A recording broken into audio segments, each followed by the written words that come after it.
How to see save password on Android. Hi everyone, welcome back to our channel. This is Rose and without further ado, let's get started. Open Settings app on your Android. Scroll down and navigate to Google. And then you simply need to tap on your Google account at top. And now you can choose any of the Google account and now choose Google account button.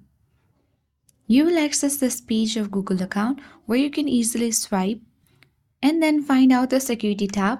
Go to the security tab, scroll down and find password manager.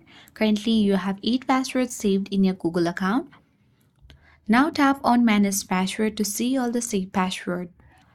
Select any of the saved password and use your fingerprint to view the password. And after that, you will access this section where you can easily tap on the I button to see your saved password. If you want to edit, tap edit button and you can make changes on your password as well and save it. So in this way, you can easily see saved passwords on Android device. I hope this guide was helpful. If it was, then do like, share, comment and don't forget to subscribe. Thank you for watching and I'll see you in the next video.